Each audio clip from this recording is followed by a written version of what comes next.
Shalom, salam jumpa kembali dengan saya Pendeta Simon Petra Sihombing. Saudaraku, sebelum kita mendengarkan kebenaran firman Tuhan melalui renungan di pagi hari ini, marilah kita terlebih dahulu berdoa. Damai sejahtera Bapa yang melampaui segala akal, itulah yang memelihara hati dan pikiranmu di dalam Kristus Yesus Tuhan kita. Amin. Saudaraku terkasih, firman Tuhan renungan di pagi hari ini tertulis dari Yesaya 41 ayat 10. Demikianlah firman-Nya. Janganlah takut sebab aku menyertai engkau, janganlah bimbang sebab aku ini Allahmu. Aku akan meneguhkan, bahkan akan menolong engkau. Aku akan memegang engkau dengan tangan kananku yang membawa kemenangan. Demikianlah pembacaan firman Tuhan. Saudaraku yang terkasih, ketika Tuhan menyampaikan firman-Nya, janganlah takut kepada kita umat-Nya.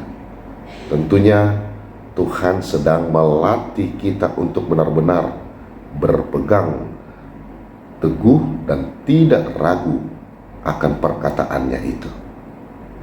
Dalam hal ini, saudaraku, Tuhan bukan hanya sekedar menenteramkan hati kita dengan firman-Nya, tetapi Dia sendiri hadir.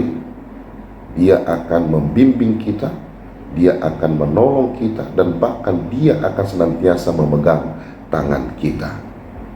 Untuk itulah dalam segala peristiwa dan keadaan kita dapat mengandalkan kehadiran Tuhan sepenuhnya.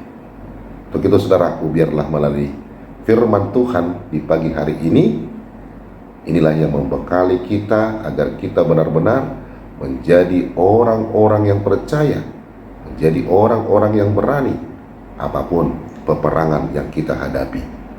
Percayalah saudaraku, oleh kuasa perkataannya, oleh kuasa rohnya, setiap ketakutan kita akan diubah menjadi kemuliaan demi kemuliaan. Amin. Marilah kita berdoa. Terima kasih ya Tuhan untuk firman-Mu yang mengingatkan kami agar kami jangan takut, karena Tuhanlah yang senantiasa menemani kami dan memegang tangan kami. Berkati kami di tengah-tengah keluarga kami, pekerjaan kami, dan pelayanan kami. Kalau ada dari antara jemaat-Mu yang mengalami sakit penyakit, Tuhanlah yang memberikan kesembuhan bagi mereka. Di dalam Kristus Yesus kami berdoa dan mengucap syukur kepada-Mu. Amin. Selamat beraktivitas, tetap semangat saudaraku. Tuhan Yesus Kristus memberkati kita semua. Shalom.